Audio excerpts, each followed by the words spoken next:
പഹൽഗാമിൽ നടന്ന അറ്റാക്കുമായിട്ട് ബന്ധപ്പെട്ട് the print വളരെ പ്രാധാന്യം അർഹിക്കുന്ന ഒരു റിപ്പോർട്ട് ചെയ്തിട്ടുണ്ട്.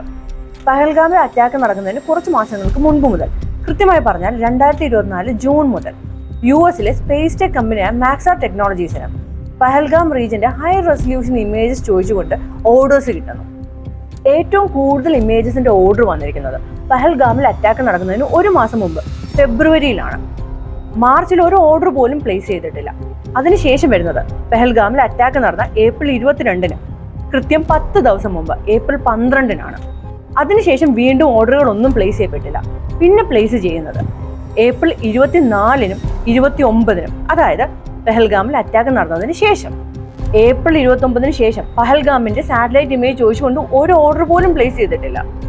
ഇതെല്ലാം തുടങ്ങുന്നത് BSI പ്രൈവറ്റ് ലിമിറ്റഡ് എന്ന കറാച്ചി ആസ്ഥാനമായിട്ടുള്ള ഒരു പാകിസ്ഥാനി ഫേം മാക്സാർ ടെക്നോളജീസിന്റെ പാർട്ണർ ആയതിനു ശേഷമാണ്. ഈ കമ്പനിയുടെ ഓണർ ഒബൈദുള്ള സെയ്ദ് അമേരിക്കയിൽ നിന്നും അവരുടെ ഹൈ പെർഫോമിംഗ് റിസോഴ്സസ് ഇല്ലീഗലായി പാകിസ്ഥാന്റെ അറ്റോമിക് എനർജി കമ്മീഷന് കടത്തിയതിന് US കോടതി 1 വർഷം തടവിന് ശിക്ഷിക്കപ്പെട്ട ഒരു ക്രിമിനലാണ്.